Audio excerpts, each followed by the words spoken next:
soy un convencido que las personas aprenden mucho más rápido con cargas emocionales que con carga racional. Pero todavía existen miles de docentes que intentan enseñar con cargas racionales. Cognición, cognición, cognición, que viva la cognición. Ahí nos estamos equivocando. En esta trayectoria tan amplia que has hecho en los diferentes países, en la región, ¿has visto que hay algunos países que tengan un interés por cultivar esa condición emocional ya como un PI, ya dentro del PI, dentro de la estructura formativa? Lo noté en Finlandia. Bueno, yo tengo la fortuna de haber hecho un ejercicio de inmersión en Finlandia. Entonces allá hice un curso de especialización en pedagogía finlandesa. Luego me fui a Corea del Sur, luego a Holanda, Francia, ¿verdad? Alemania, Londres. En estos países luego recorrí toda América Latina, desde México hasta la punta de Argentina y pasando por Uruguay, para conocer diversos sistemas educativos. Hola amigos, bienvenidos. En este tema de la educación que ustedes saben que me apasionan, hoy tenemos un invitado muy especial para que conectemos el éxito con la educación y los principios del aprendizaje. Pablo Romero nos acompaña hoy. Pablo Romero es un gestor de transformación educativa a nivel internacional. Latinoamérica ha presenciado cómo sus iniciativas posibilitan unos cambios en las aulas, en los contextos escolares, pone a reflexionar a la comunidad educativa y cómo nos íbamos a perder de una charla con él. Pablo, bienvenido. Gracias, Lina, por la invitación que me haces a tu valioso programa. Aquí estaré presto a las inquietudes, preguntas y diálogo que podamos entablar hoy. ¿Cómo empieza esa curiosidad por ese universo, el universo de la pedagogía, Pablo?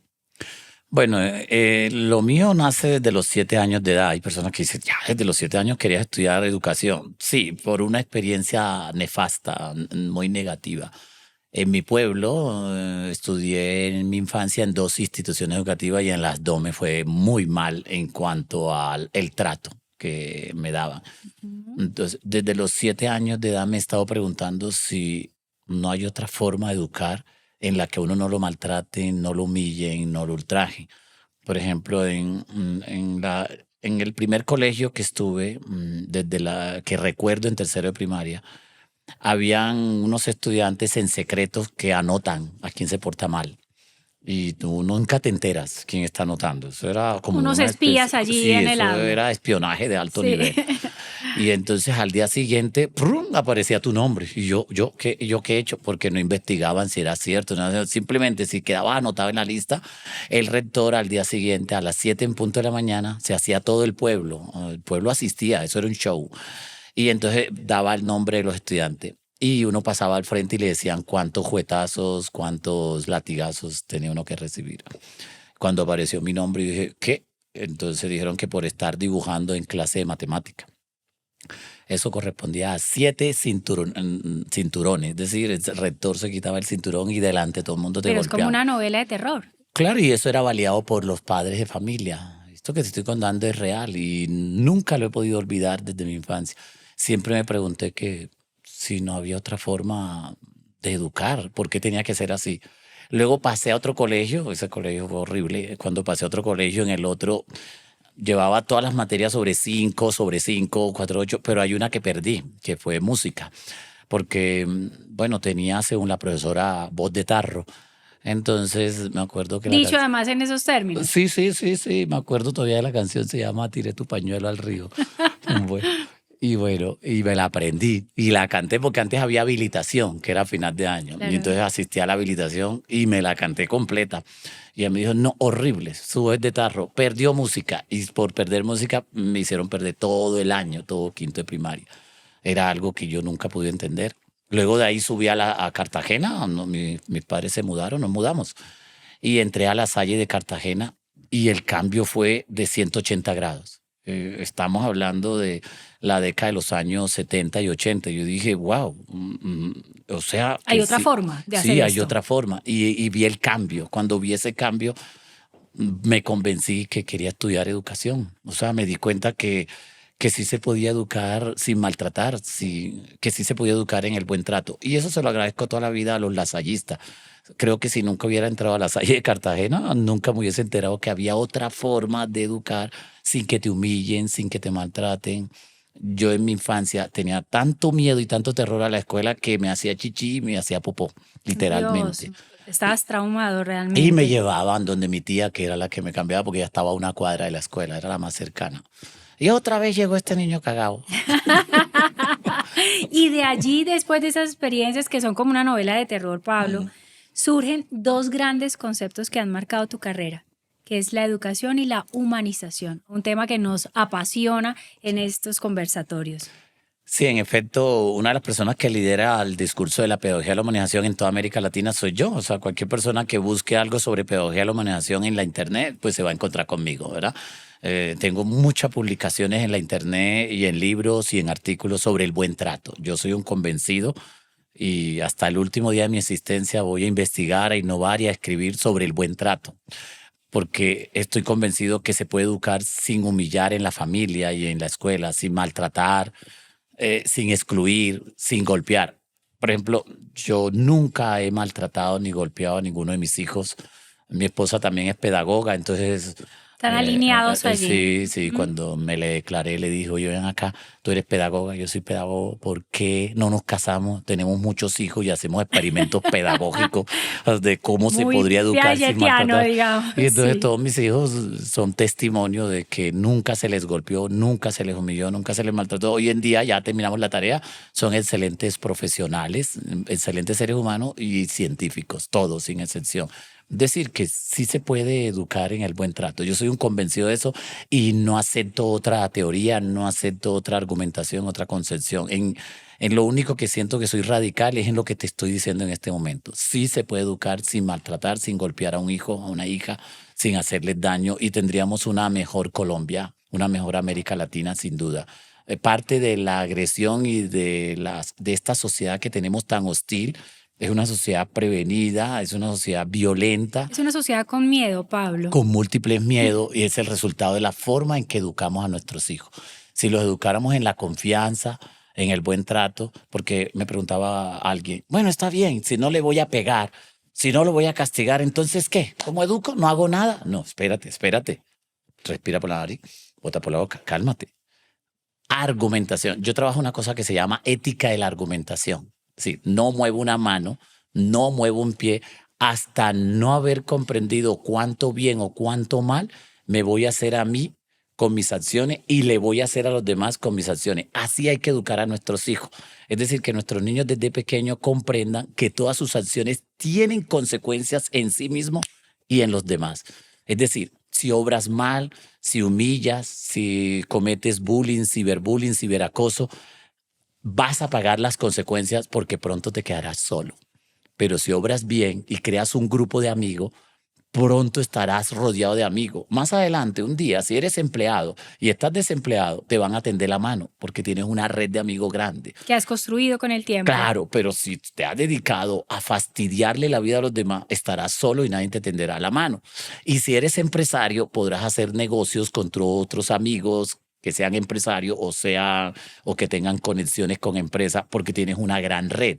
Entonces, a nuestros hijos, si les enseñamos, basado en una ética de la argumentación, se forman como mejores seres humanos a que si los educamos en el castigo, en la humillación, en el La maltrato. corrección finalmente de esa frase tan tristemente popular que cursaba como en nuestra época de crianza cuando estábamos jóvenes, que la letra con sangre entra, nefasta desde todo punto de vista pedagógico y psicológico, que es mi competencia, porque lo único que genera son traumas, miedos y resistencias para el aprendizaje. Así es. Lo que tú me estás diciendo me parece con mucho sentido frente a lo que uno promueve en el contexto psicoterapéutico, Pablo, y es que la gente debe tener una conciencia de la intención de su acción. Si se actúa de una manera impulsiva, sin medir los riesgos, sin medir los resultados, regularmente va a ser una decisión que no es una decisión tan sabia ni tan eficiente para la vida de la persona y para la vida de los otros. Entonces, digamos que esa argumentación de la que me estás hablando, que me parece maravillosa, tienes un nivel de conciencia muy grande con el diálogo interior que tenga ese alumno. Sí, así es. En alguna ocasión, en una conferencia, era un auditorio como de 790 docentes, solo para profesores de preescolar. Me preguntaba una profesora, nosotros además de profesores de preescolar somos madres. Queremos hacer una pregunta muy concreta. Eso suena muy bonito, pero yo quisiera ver un ejemplo concreto porque eso a veces es carreta, me decía la profesora. Entonces, deme un ejemplo concreto. ¿Qué haría usted si tiene un hijo o una hija de 6 añitos y se comió un brownie? Así de una me la envió, se comió un brownie y dejó las migajas y dejó el papel ahí tirado en la mesa y dejó todo el sucio. ¿Cómo lo educaría si no es gritándole, oiga, ¿qué acaba de hacer? Recoja eso. Si no, vea, pam, pam, pam, pam. Era una profesora que admitió que lo hacía. Que castiga a Sí. su hija. Y realmente me está dando un ejemplo de su hija. Entonces quería ver otra versión, escucharla. Yo le dije, eso es muy sencillo y me puedes poner hoy, si quiere, miles de casos y se los voy a responder. Porque la ética de la argumentación no es un discurso vacío, es un discurso fundamentado que está basado en la didáctica y hoy en la neurodidáctica. Y consiste en que si un niño tú lo castigas por eso, cuando tú no estés, va a volver a dejarte el sucio y la mugre en la mesa. Porque no ha entendido por qué tengo que limpiar. ¿Cuál es el sentido? Sí, no tengo, ¿por qué? Si hoy no me está viendo mamá, no me está viendo papá, ay, lo dejé. Y luego nunca sabrán quién fue. No, hay que formar a nuestros hijos en que entiendan cuánto está afectando a su hogar, cuánto está generando suciedad. Necesita encontrar la niña el sentido. Entonces se le habla a la nena, bueno, mira, tu hermano mayor también comió brown y lo recogió y lo limpió, ¿sí ves? Y se llevó el pocillo donde estaba el café y lo limpió y lo lavó. Tu papá lo hizo, tu mamá lo hizo. ¿Por qué tú no lo puedes hacer? ¿Es que acaso no sabes que si tú dejas esa mugre ahí nos estás ensuciando a todos en el apartamento? Pronto llegarán las hormigas a hacer de la suya y hormigas que luego te seguirán a tu habitación y allá tendrás que dormir con ellas y pronto viviremos en medio de la mugre y del desastre. Pero no te preocupes. Hoy te voy a ayudar, te voy a acompañar. Entre los dos vamos a limpiar. Que sienta el apoyo de papá o de mamá. Entre los dos vamos a limpiar. Ve llevando el pocillo y el platico y yo voy limpiando acá las migajas. Vamos juntos a lavar. Ven, ayúdame aquí a lavar esto. ¿Ves cómo quedó la mesa limpia? ¿Ves cómo quedaron los pocillos y todo limpio? Dime si no es mejor vivir en medio de la limpieza que en medio de la suciedad. Sí, mami, sí, papi, tienes razón. Un día que no estemos, esperaremos de ti que limpies lo que ensucia, porque eso le da bienestar a nuestro hogar y nos hace vivir en armonía. De lo contrario, pronto viviremos en medio de la suciedad y del caos. ¿Ves lo importante que es hacer las cosas? Porque tienen un sentido. Cuando nuestros hijos entienden cuánto les beneficia a ellos y cuánto les perjudica o cuánto les beneficia a los demás y cuánto les puede perjudicar a los demás, empiezan a cambiar su comportamiento. Te voy a dar un caso concreto del colegio. Hay un estudiante, yo aplico una cosa que se llama autoevaluación, metaevaluación, heteroevaluación y paraevaluación y coevaluación. La coevaluación consiste en que todos contra todos, es decir, todos nos evaluamos. Si yo te evalúo a ti, eso es una heteroevaluación. ¿Listo? Si alguien me evalúa a mí, eso sigue siendo una heteroevaluación. O si yo evalúo a todo el que me está rodeando, eso sigue siendo heteroevaluación. ¿Es una evaluación 360 grados? Eso es lo que siempre se ha hecho. Una persona evaluando a una masa. Okay. Y eso no nos ha hecho bien. Okay. No hemos comprendido que los procesos de evaluación son interlocutivos, son de aquí para allá y de allá para acá. Cuando entendamos eso, vamos a tener una mejor sociedad. Es decir, los niños desde pequeños deben entender que ellos no son los evaluados, es que ellos evalúan y también son evaluados. Cuando entienden eso, se comportan mejor.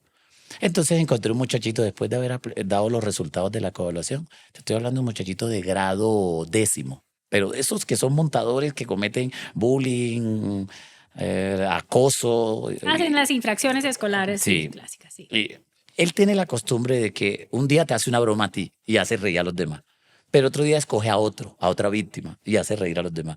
Pero él no se dio cuenta que ya habían pasado 3 meses y en 3 meses ya había terminado de montársela a todos.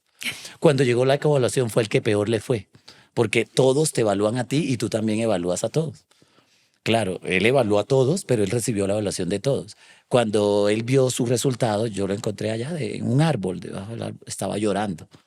Bueno, tengo que admitir que por más indisciplinado que era el muchacho, me causó mucho dolor. Claro. Y me le acerqué y le dije, ¿qué te sucede? Me dijo, no, como ellos me tienen mucha confianza, nunca me decían profe, sino Pablo. No, Pablo, no, esto no es justo. Aquí son hipócritas, le dan una cara a uno y realmente es otra cara. Dice, ¿por qué? Mire cómo me juegue mal. ¿Y tú cómo los tratas? Ay, usted, profe, sabe que a mí me gusta hacer bromas y no sé qué, pero son pesadas. Te burlas del físico, de la apariencia de las personas y haces reír a los demás. ¿Cómo crees que se siente al que tú ofendes y maltratas? ¿Por qué no hacemos un ejercicio? Ponte en el otro lado.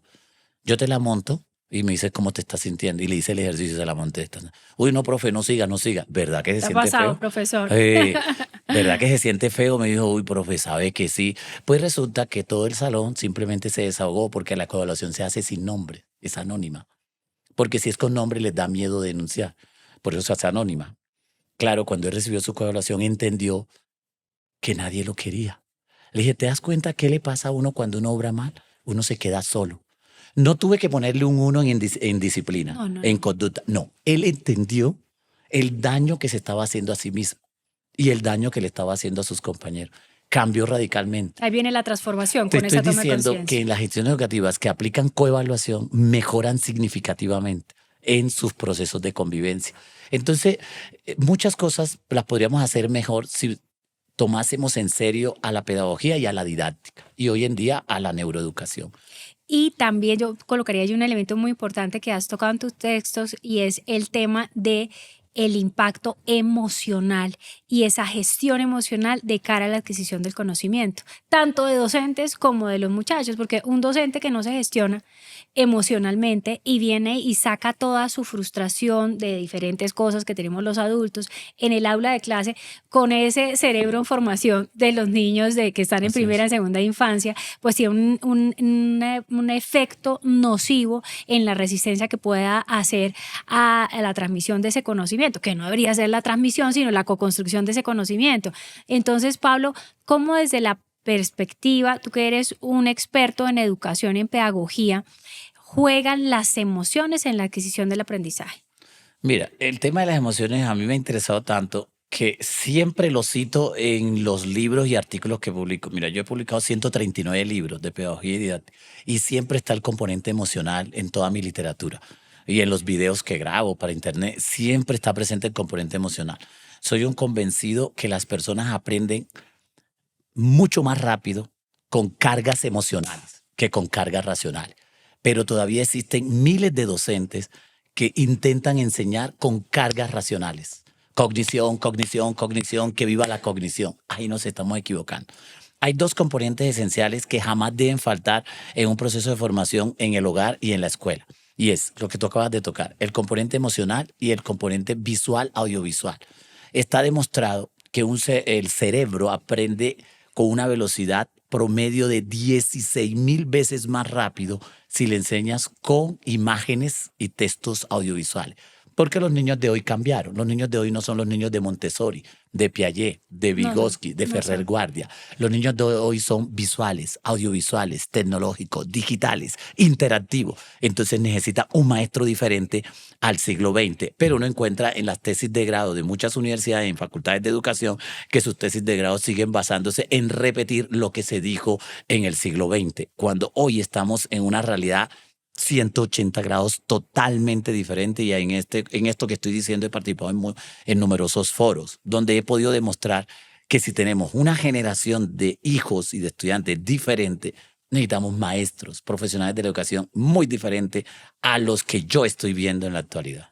Ahora, esa innovación y esa necesidad de innovación que nos trae toda la tecnología tiene que arrancar en una innovación educativa para esos docentes. ¿Cómo estamos formando a esos docentes? Ese es el punto clave. Esa es la pregunta clave. Mira, Ya yo me cansé de asistir a foros, congresos, coloquios, donde es pura tablazos, puros juetazos al profesor. Y el profesor es malo, y el profesor no está formado, y el profesor no forma en el pensamiento crítico, y el profesor no forma en el pensamiento creativo, el profesor atonta al estudiante, el profesor lo aliena, le bloquea la creatividad, bla, bla, bla. Yo pienso que ya basta. Basta porque ahí no estamos haciendo nada. Eso se volvió un círculo vicioso. Es decir, no vamos para ninguna parte. Pero Pablo, ¿es cierto o no es cierto? Sí, es cierto. Pero ¿a qué llegamos con eso? No. Hay es que poner el dedo en la raíz del problema. Y la raíz del problema está en la formación del docente. Es decir, se pueden enojar las facultades de educación que en este momento me están escuchando, pónganse de cabeza, hagan lo que quieran, pero están haciendo mal el trabajo.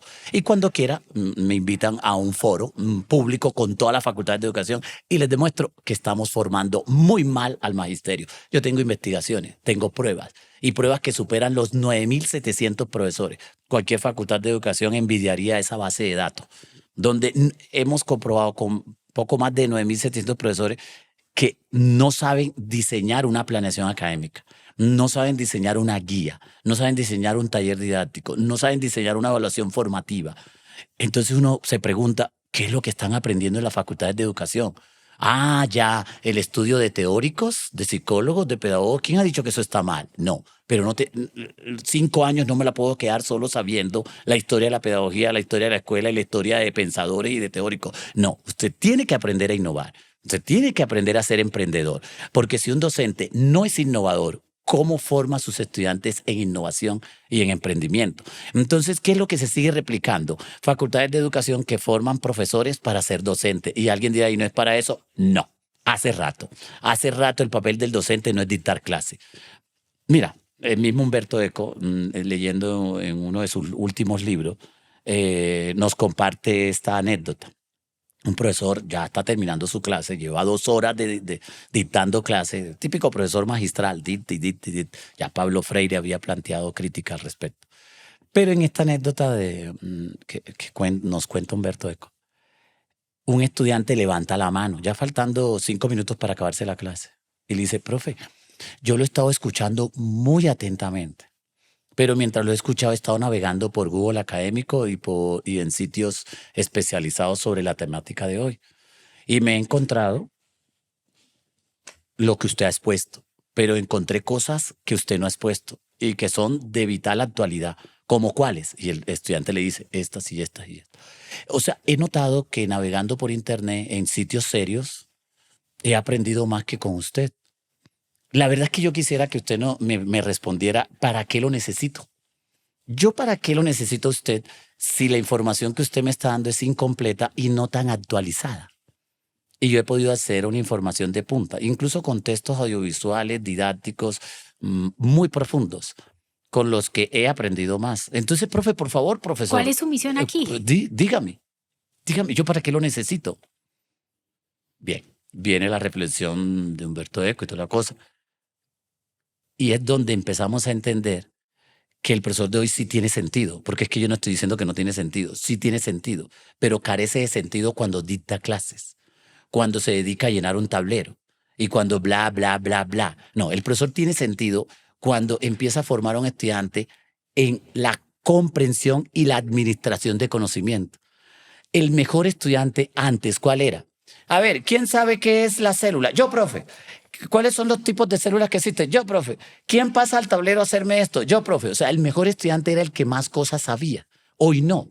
Hoy el mejor estudiante es el que sabe qué hacer con lo que sabe y qué hacer con lo que no sabe y a dónde acudir y a qué fuente acudir para saber lo que no sabe y sabe por qué aún no sabe algo que ya debería saber. Eso se llama mentalidad metacognitiva. Al fin entendimos que hoy tenemos que formar estudiantes metacognitivos. A nosotros no nos formaron así, porque se creía que el mejor estudiante era el que más cosas sabía. Hoy no tiene sentido. La retención de información. La información está en la red, está en la tableta digital, está en la computadora, está en tu celular. Entonces, ¿por qué te esfuerzas en memorizar información? No, hoy necesitamos formar personas que hagan gestión del conocimiento. Es decir, que sean capaces de administrar conocimiento. Dame un ejemplo. Hay una publicidad, no sé si la recuerdan, de un iPhone, donde una niña va pasando al frente del baño y ve a la mamá que grita, ¡ah!, porque hay una cucaracha en el piso. El papá se está afeitando, la mamá se estaba arreglando. Y entonces la niña está escuchando música, lleva su audífono y a la vez está hablando con una amiga, a la vez está descargando música y a la vez está haciendo la tarea del colegio. Eso lo pueden hacer muchos jóvenes hoy, lo que llaman millennials. Pero a la vez se da cuenta que su mamá está en apuros, que está gritando porque hay una cucaracha en el baño. Así que ella automáticamente se va a Google, a Super Google, a San Google, y entra y le pregunta a El Google, maestro Google. ¿cómo bloquear una cucaracha? Claro, ella está en un colegio donde le dan cultura y cátedra de la paz. Entonces sabe que ella no pregunta cómo matar una cucaracha, sino hace la pregunta correcta. ¿Cómo bloquear una cucaracha? Le salen numerosas respuestas en Google, pero le sale mejor respuesta. Mejor respuesta, aplica la espuma de afeitar. Ella toma el tarro de la espuma, le aplica espuma a la cucaracha, la bloquea y le dice a la mamá, llama, ya, ma, porque no dice mamá, sino ma, ya, ma. Y sigue haciendo su trabajo, su tarea del colegio y hablando con su amiga. Bien, yo siempre le pregunto a los profesores cuando cuento esta anécdota, ¿la niña sabía cómo bloquear la cucaracha? No. ¿Sabía a dónde buscar la información? Sí. 2. ¿Encontró la respuesta? Sí. ¿Hizo algo con la respuesta? Sí. ¿Solucionó el problema? Sí. Eso tiene un nombre. Acabo de escribir qué es gestión de conocimiento. Ese es el hijo, la hija que necesitamos formar. Ese es el Este es estudiante el que nuevo tenemos que formar estudiante. hoy. Ese es el nuevo estudiante de hoy. Sabe cómo solucionar, dónde encontrar la información y qué hacer con la información y dar pronta respuesta. Ya no necesitamos gente que memoriza información y no tiene ni idea qué hacer con la información. Por eso tú encuentras gente que tiene pregrados, especializaciones, maestría y doctorado y están mal. Están muy mal en su hogar, muy mal en su profesión, muy mal. Y tú no ves que sean emprendedores ni innovadores, no están logrando nada. Entonces, ahí hay un serio problema de gestión de conocimiento. O sea, hoy la clave es formar seres humanos que sean capaces de administrar su conocimiento e incluso administrar el conocimiento que no tienen. Esas son las personas que les está yendo bien en la vida. Y que tengan una habilidad desde su autoconocimiento para aproximarse a su realidad. Porque un riesgo que yo veo, Pablo, es que podemos estar cultivando unos pequeños seres humanos, niños, humanos en crecimiento, aislados en su propio mundo, en su relacionamiento con la tablet y los índices de relacionamiento eficiente y efectivo con otros humanos.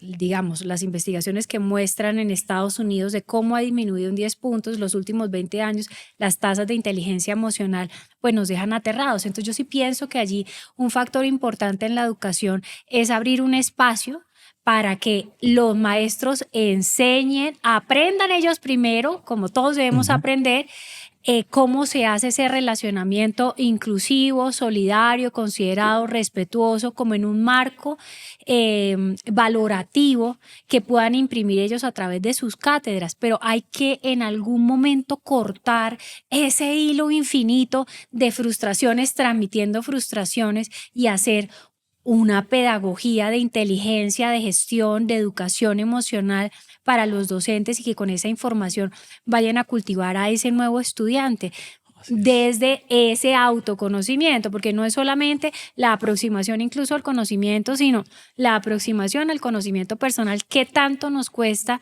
Y en el área de la psicología, el gran enfoque es descubrámonos a nosotros primero para saber qué podemos hacer en el mundo y en las relaciones con las otras personas.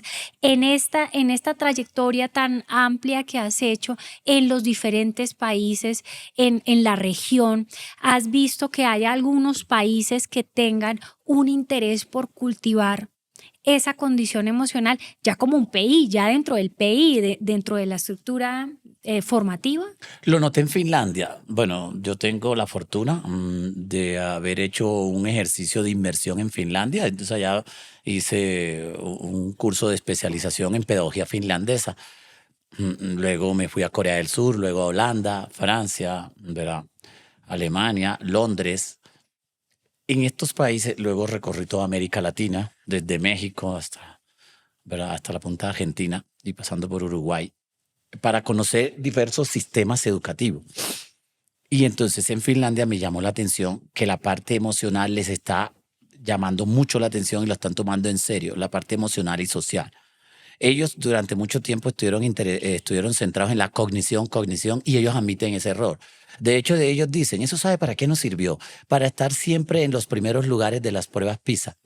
Pero hemos comprendido que hoy ya no nos interesan las pruebas PISA. Cuando yo estuve en Finlandia me los pusieron los mismos finlandeses, los mismos expertos de la Universidad de Jyväskylä, una de las mejores facultades de educación del mundo. Me decían, al fin hemos entendido algo. Si no formamos seres humanos, mejores personas, que manejen su interacción social y emocional, pronto no tendremos futuros, porque esta sociedad se centró demasiado en la cognición y dejó por fuera lo esencial, que es aprender a ser un sujeto social. Eso lo olvidamos y los griegos hace más de 2500 años ya lo tenían claro, que la esencia de la educación es formar ciudadanos.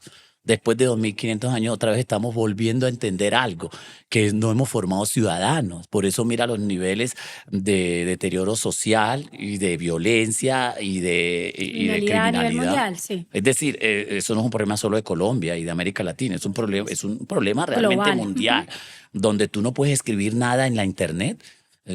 ¿Quieres aportar algo con buenas intenciones cuando de tajo te llegan los comentarios agresivos, ofensivos, como si detrás de la pantalla de tu computadora alguien está esperando que escribas algo para agredirte y para sacar todo su veneno y su deterioro social? A mí, por ejemplo, si me llega a pasar eso, decir, he sido como bendito en eso, yo subo mucha información a internet y no he recibido todavía esas agresiones. Pero estoy preparado para el día que me pase. Y el día que me pase, ¿qué voy a hacer? No voy a responderle a esa persona. He entendido que tú no puedes desgastarte y invertir tiempo en pelear con personas que realmente tienen problemas de salud mental. Yo soy un convencido que tú estás dando un aporte generoso, amable, con buenas intenciones, y alguien te agrede del otro lado, pues no cabe duda de que esa persona tiene serios problemas de salud mental. Que debe buscar ayuda. Así lo coloqué hace un poco de tiempo en internet. Correcto, debe buscar El que ayuda. más sufre es el que hace el hate. Entonces, tranquilo, esa persona debe buscar ayuda. Así tal cual. Y ahora las tecnologías te dan la opción de bloquearla. También. Y ya. También. Y esa persona, al ser bloqueada, tendrá que cuestionarse. Ni me pusieron atención, ni me respondieron y antes me bloquearon. A ver, ¿qué dije? Oye, sí, es que fui agresivo. La capacidad de revisarse, que pienso que es uno de los grandes aportes que Pablo Romero hace a nuestra sociedad y a la sociedad educativa en general en Latinoamérica, es que nos revisemos y que sepamos que no tenemos la última palabra, que no todo está inventado en educación, que no somos un producto terminado, sino somos un proceso en formación, así como los ciclos educativos de los niños, como van creciendo los ciclos familiares de desarrollo de los individuos, todo va en un proceso. ¿Cuál ves tú de reto para esta nueva generación, tanto de docentes como de estudiantes, de cara a la información? Me encanta tu pregunta. Y ese reto está ligado a cómo estamos formando al presente y futuro profesional de la educación. Lamentablemente, en el siglo XX, a finales del siglo XX, se publicaron los famosos pilares de la educación, que la gente los cita con orgullo. O sea, tú todavía encuentras profesores que dicen, yo aplico los 4 pilares de la educación. Que eran 5, te veo en mi mente que eran 5. Sí. Entonces resulta que esos pilares de la educación empieza a decir, ¿y cuáles? No, yo aplico el saber conocer, el saber hacer, ¿verdad? El saber convivir y el saber ser. Y bueno, y le meten otros, pero todo es una redundancia. Si tú cierras los ojitos y te concentras un rato y miras esos pilares, le apuntas solamente a 3 cosas. Sepa cosas, haga como un bobo y trate de ser buena gente y que lo fastidie a los demás. Realmente esos pilares le han hecho más daño que bien a la sociedad. Y se enoje quien se quiera enojar. Entonces alguien me preguntará, bueno, Pablo, y si esos no son los pilares de la educación, ¿cuáles son? Te los digo y fácil. 1, comprender. Lo primero que uno tiene que enseñarle a los hijos y a los estudiantes es que comprenda. Porque si usted no comprende, usted atropella y se lleva a todo el mundo por delante. El segundo pilar es pensar, pero antes de atreverse a pensar, comprenda. Esta sociedad está llena de gente que no ha entendido algo y empieza a criticar, a juzgar, a opinar, a interpretar y haciendo un daño terrible. La sociedad está llena de gente que no entiende, pero se atreven a juzgar y a llevarse por delante a los demás. Porque desde la escuela, desde el preescolar, la primaria, la básica secundaria, la educación media y la educación universitaria, no se le ha enseñado de que tú pierdes el derecho a opinar, a interpretar, a analizar y a criticar si usted no ha entendido. O sea, no ha entendido, calladito se ve mejor. Así hay que formar a nuestros hijos. Entienda primero para que no la embarre. Entonces, el primer pilar esencial se llama comprensión. El segundo pilar, claro, yo tengo una ventaja, eso lo dijeron en el siglo XX, yo estoy en el año 2024. Si yo sigo repitiendo las mismas tonterías del siglo XX, ¿qué me está pasando? Por eso yo en una tesis de grado de un licenciado del año 2024 no le aceptaría que siga replicando las cosas del siglo XX cuando hoy podemos exponer asuntos mejores en educación. Entonces, el segundo pilar, ¿cuál es? Pensar. A un ser humano hay que enseñarle a pensar mejor de lo que piensa. Ey, pero si todas las personas piensan, ¿y quién ha dicho que no? ¿Pero piensan bien? ¿Piensan coherentemente? ¿Piensan con fundamentos? Sí, la gente piensa atropellando y llevándose por delante a los demás. Pensamos casi que con el trasero, te lo digo así, literalmente. Es decir, no hemos aprendido a pensar con fundamento, con coherencia, el pensamiento con argumento. crítico. Entonces, a una persona hay que enseñarle a que piense con argumento y con evidencia. Es decir, si usted me da un argumento, deme las evidencias. Si no, calladito se ve mejor. No lo quiero escuchar más. Entonces tú encuentras gente que en las oficinas y en la sala de profesores enredan a los demás profesores y a los demás de la oficina. ¿Cómo los enredan? Con argumento, pero nunca te dan una evidencia. Pregúntale a una de esas personas que habla bien bonito. Oye, qué chévere, me encanta lo que estás diciendo. ¿Me das una evidencia? Muéstrame una prueba que eso que tú estás diciendo funciona. Hasta ahí quedó. Hasta ahí quedan las personas que son lo corruptas. Que no se puede comprobar es muy complejo. Correcto. Por eso la investigación es fundamental para todo. Estás hablando con una persona que si no le muestran las evidencias se pone de pie de la silla y se va. Es decir, a mí si me dan un argumento bonito, aplaudo. Uy, qué bien redactado está. Bueno, ahora sí quiero escuchar la evidencia. No hay evidencia. Ok, no seguimos hablando. Porque ya basta.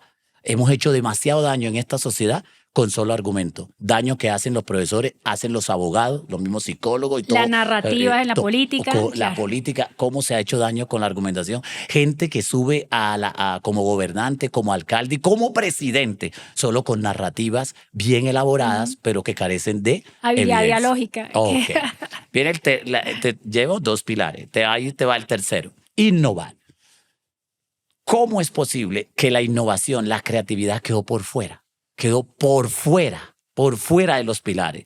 O sea, como si hubiese una intención perversa en el siglo XX de tener adormecido a todos estos países. Sí. Una nación inteligente no acepta esos pilares, de una vez se niega.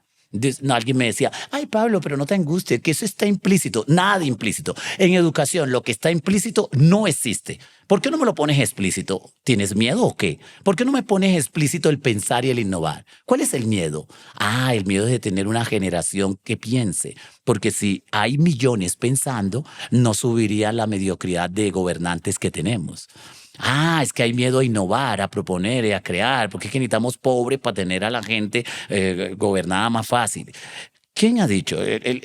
La verdadera calidad de vida de una sociedad es donde no hay nadie pobre, ni mentalmente, ni físicamente, ni económicamente, ni nada, ni en salud. Es decir, todos tenemos calidad de vida. Solo podremos tener una nación donde todos tengamos calidad de vida cuando a todo el mundo se le enseña a pensar y a innovar mejor. Y viene el cuarto pilar que no puede faltar, desarrollo humano. Mejor persona. Dime qué falta ahí. Ahí no falta nada. Comprender, pensar, innovar y ser mejor persona. Cuando aprendemos a ser mejor persona, construimos de hecho una mejor sociedad. Entonces, ¿qué pasa? Que en los procesos que estoy liderando en América Latina, cursos, diplomados, especializaciones, universidades que asesoro, colegios, les estoy diciendo, me hacen el favor, de ahora en adelante, en todas las guías, en todos los objetos virtuales de aprendizaje que se llaman OVAs, en todos los desarrollos de clase, en todas las planeaciones, jamás pueden dejar por fuera esos 4 componentes esenciales. Comprender, pensar, innovar y ser mejor persona. Y tendríamos una mejor Colombia, una mejor América Latina, un mejor planeta Tierra, si en todos los rincones se enseñase eso. Pero lamentablemente te tengo que dar una mala noticia. Aún eso no está explícito en nuestros sistemas educativos de América Latina. Aún no está explícito. Y allí el gran reto, Pablo, es seguir gestionando contextos educativos donde enseñemos a esos estudiantes a cuestionarse, a cuestionar lo que está pasando en su realidad y a cuestionarse cuál es su aporte para esa transformación. Por eso estos espacios de reflexión están abiertos a estos invitados tan especiales que son subversivos un poco, revolucionarios otro poco, que ponen signos de interrogación frente al modo como se han llevado las cosas, que indudablemente tienden a un desarrollo, a una transformación y a un cambio para bien. Pablo, te agradezco muchísimo tu asistencia a este espacio. Estos micrófonos son tuyos. Espero que tengamos segunda parte. Claro, sí, con mucho gusto, porque hoy solo te he dado un aperitivo de este gran chicharrón. Sí. Que es como nos comemos el chicharrón de la educación. Oh, me refiero a eso. Nuestro sistema educativo es un gran chicharrón y lamentablemente con las nuevas reformas que vienen tampoco mejora. Yo sueño con una reforma educativa donde quede explícito el pensamiento analítico, crítico, creativo, donde quede explícito no tanto la felicidad, porque la felicidad es subjetiva, me la doy yo, no Es necesito que me la dé, sí. pero hay algo que no es subjetivo, se llama calidad de vida. Y en toda reforma educativa debe quedar el concepto calidad de vida explícito.